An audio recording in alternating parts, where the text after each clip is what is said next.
Solar system का एक ऐसा ग्रह जिसका एक दिन पृथ्वी के 243 दिनों के बराबर होता है और एक दूसरा ग्रह जिसका एक दिन 9 घंटे 56 मिनट का होता है। पृथ्वी पर सूर्योदय के बाद सूर्यास्त के होने तक एक चक्र को पूरा करने में 24 घंटे का समय लगता है। इसलिए हमें ऐसा लगता है कि सभी ग्रहों पर 24 घंटे का दिन व रात होते होंगे, लेकिन असल में ऐसा नहीं है। हमारे सोलर सिस्टम में अलग अलग ग्रह पर अलग अलग दिन रात होते हैं और हर एक ग्रह पर सूर्य अपनी अलग रोशनी और सुंदरता को लेकर उदय होता है। आज आपको सौरमंडल के अलग अलग ग्रहों के दिन व रात के बारे में बताने वाले हैं, जिन्हें जानकर आप हैरान रह जाएंगे। दोस्तों, हमारे सौरमंडल में कुल 8 ग्रह हैं। चलिए एक एक करके उनके बारे में जान लेते हैं। सबसे पहले बात करते हैं बुध ग्रह की, जो सौरमंडल में सबसे छोटा होने के साथ ही सूर्य के सबसे नज़दीक है। यह आकार में लगभग हमारे चंद्रमा के बराबर है। यह सूर्य की परिक्रमा करने में पृथ्वी के 88 दिनों के बराबर समय लगाता है। इसका मतलब यह है कि बुध ग्रह का एक साल 88 दिनों का होता है, लेकिन वहीं इसके एक दिन की बात करें तो काफ़ी चौंकाने वाला आंकड़ा सामने आता है। दरअसल इस छोटे से ग्रह का एक दिन पृथ्वी के 59 दिनों के बराबर होता है। जी हाँ, आपने बिल्कुल सही सुना। बुध ग्रह का ना तो कोई उपग्रह है, ना ही इस ग्रह का कोई वायुमंडल है। यही वजह है कि इसका जो हिस्सा सूर्य की तरफ रहता है वह हद से ज़्यादा गर्म रहता है और जिस पिछले हिस्से में छांव रहती है वह हद से ज़्यादा ठंडा रहता है। इसके बाद बारी आती है वीनस ग्रह की, जिसे हम शुक्र ग्रह के नाम से भी जानते हैं। बुध ग्रह की तरह शुक्र ग्रह का भी कोई उपग्रह नहीं है। यह भी अपने अक्ष पर उल्टा घूमता है, यानी पूर्व से पश्चिम की ओर घूमता है। इसे एक चक्र लगाने में 5832 घंटों का समय लगता है, जो कि पृथ्वी के 243 दिनों के बराबर है। यानी वीनस ग्रह का एक दिन पृथ्वी के 243 दिनों के बराबर होता है। और सबसे हैरानी की बात यह है कि इसका एक साल 255 दिन में पूरा हो जाता है। यानी वीनस का एक साल इसके लगभग एक दिन के बराबर होता है और यही चीज़ इसे सौरमंडल का सबसे अनोखा ग्रह बनाती है। इसके वायुमंडल में मुख्य रूप से कार्बन डाइऑक्साइड मौजूद है और यह हमारे सौरमंडल का सबसे गर्म ग्रह भी है। और अब बात करते हैं पृथ्वी की, जो कि सौरमंडल का तीसरा ग्रह है। जैसा कि आप सब जानते हैं, पृथ्वी सोलर सिस्टम का एक ऐसा ग्रह है जहां जीवन आसानी से पनपता है। यह सब यहाँ के वायुमंडल की ओजोन परत और पानी की मौजूदगी से संभव हो पाता है। पानी की मौजूदगी होने की वजह से पृथ्वी स्पेस से देखने पर नीली दिखाई देती है, इसलिए इसे ब्लू प्लेनेट भी कहते हैं। सौरमंडल में पृथ्वी सबसे सुंदर दिखने वाला ग्रह है। अपने अक्ष पर घूमते हुए एक चक्कर लगाने में पृथ्वी को पूरे 23 घंटे 56 मिनट का समय लगता है।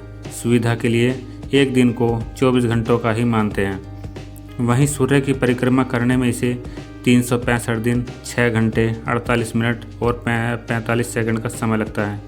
लेकिन पृथ्वी का एक साल हम 365 दिन का ही मानते हैं और 4 साल में बचे हुए ये 6 घंटे 45 मिनट जोड़कर एक दिन का समय हो जाता है और यह एक दिन हम फरवरी के महीने में जोड़ देते हैं। इसलिए हर 4 साल में एक बार फरवरी 29 दिन की होती है और 366 दिन के साल को हम लीप वर्ष कहते हैं।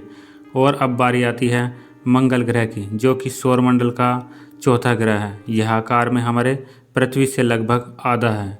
मंगल ग्रह की ज़मीन और मिट्टी का रंग लाल है और दूर से देखने पर यह हल्के लाल रंग का नज़र आता है, इसलिए इसे रेड प्लेनेट कहकर भी पुकारा जाता है। पृथ्वी के बाद यही एक ऐसा ग्रह है जिस पर वैज्ञानिक जीवन होने की उम्मीद रखते हैं। दिखने में यह हमारे पृथ्वी जैसे पहाड़ियों और रेगिस्तान के इलाके जैसा लगता है।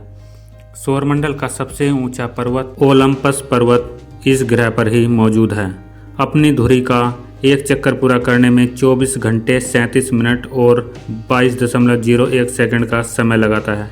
यानी मंगल ग्रह का एक दिन पृथ्वी के एक दिन के बराबर ही है, या यूं कहे तो 1.026 दिन के बराबर होता है। लेकिन सूर्य की एक परिक्रमा पूरी करने में इसे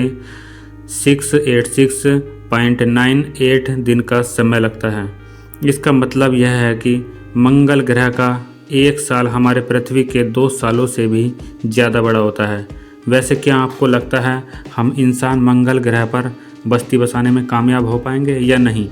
अब बारी आती है जुपिटर की, यानी बृहस्पति की। चलिए बात करते हैं बृहस्पति की, जो सौरमंडल का सबसे बड़ा ग्रह है। इसके आकार का अंदाज़ा आप इस बात से लगा सकते हैं कि यह सौरमंडल में मौजूद सभी बाकी ग्रह से 2.5 गुना ज़्यादा है। इसको आप ऐसे भी समझ सकते हैं कि यह हमारे पृथ्वी की तुलना में 318 गुना ज़्यादा बड़ा है। इस ज्वाइंट प्लैनेट को अपनी दूरी का एक चक्कर लगाने में सिर्फ 9 घंटे 56 मिनट का समय लगता है। यह चीज़ इसे सौरमंडल का सबसे छोटा दिन वाला ग्रह बनाती है। सूर्य की परिक्रमा की बात करें तो बृहस्पति को सूर्य की परिक्रमा करने में 4325.59 दिन का समय लगता है, यानी जुपिटर का एक साल पृथ्वी के लगभग 12 साल के बराबर होता है। यह इतना बड़ा ग्रह है कि इसके उपग्रहों की संख्या 80 से 95 के बीच है।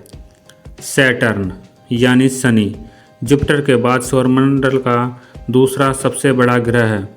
इसके चारों तरफ मौजूद छल्ले इसे सबसे अनोखा दिखने वाला ग्रह भी बनाते हैं।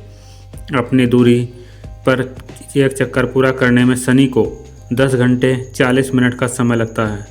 इसका एक दिन हमारी पृथ्वी के आधे दिन से भी छोटा होता है, लेकिन सूर्य की परिक्रमा करने में इसे 10,756 दिन लग जाते हैं, जो कि 29.4 साल के बराबर है। जुपिटर की तरह यह भी एक गैसीय ज्वाइंट है। इसकी भी कोई ठोस सतह नहीं है। इसका घनत्व सिर्फ 0.687 ग्राम प्रति सेंटीमीटर है, जो कि पानी के घनत्व से भी कम है। इसका मतलब यह है कि शनि ग्रह विशाल समुद्र में रख दिया जाए तो यह पानी में डूबने के बजाय उसमें तैरने लगेगा, और यह सच में दिमाग घुमा देने वाला फैक्ट है। यूरेनस यानी अरुण सौरमंडल का 7वां ग्रह है। यूरेनस ग्रह शुक्र की तरह अपनी दूरी पर पूरब से पश्चिम दिशा की ओर घूमता है, जिसे टेलीस्कोप के द्वारा ढूंढा गया था। इसे 13 मार्च सन 1781 में ढूंढा गया था। नीले रंग के इस ग्रह को आइस ज्वाइंट कहा जाता है, क्योंकि इसकी सतह बर्फीली है। इसका आकार पृथ्वी से 4 गुना ज़्यादा है और इसके 27 उपग्रह भी हैं। इसका वायुमंडल मीथेन, हाइड्रोजन और हीलियम गैस से बना है। यूरेनस का एक दिन पृथ्वी के करीब 17 घंटे 14 मिनट के बराबर होता है, लेकिन सूर्य की परिक्रमा करने में इसे 3687 दिन लग जाते हैं। इसका मतलब है कि यूरेनस का एक साल पृथ्वी के 84 सालों के बराबर होता है। अब बारी आती है नेपच्यून की। यह सौरमंडल का 8वां ग्रह है। यह भी हमारे पृथ्वी से 4 गुना बड़ा है। यह भी एक गैसीय ज्वाइंट है। यह चौथा सबसे बड़ा ग्रह है। इस ग्रह का वायुमंडल अधिकतर हाइड्रोजन और हीलियम और थोड़ी बहुत मीथेन गैस से मिलकर बना है, और इसके अपने 14 उपग्रह हैं। नेपच्यून का एक दिन पृथ्वी के करीब 16 घंटे 6 मिनट में पूरा होता है, लेकिन सूर्य की परिक्रमा करने में इसे 60,190 दिन लगते हैं, और इसकी वजह से इसका एक साल पृथ्वी के करीब 165 साल के बराबर होता है। और अंत में बात करते हैं प्लूटो की, जिसे शुरुआत में ब्लू ग्रह का दर्जा दिया गया था, लेकिन साल 2006 में इसे ड्वार्फ प्लैनेट घोषित कर दिया गया। प्लूटो आकार में काफ़ी छोटा है। अगर इसकी तुलना पृथ्वी से की जाए तो यह करीब पृथ्वी की चौड़ाई का 1/6 है। प्लूटो का एक दिन पृथ्वी के करीब 153 घंटे 6 दिन के बराबर होता है। इसका मतलब एक साल पृथ्वी के करीब 248 सालों के बराबर होता है।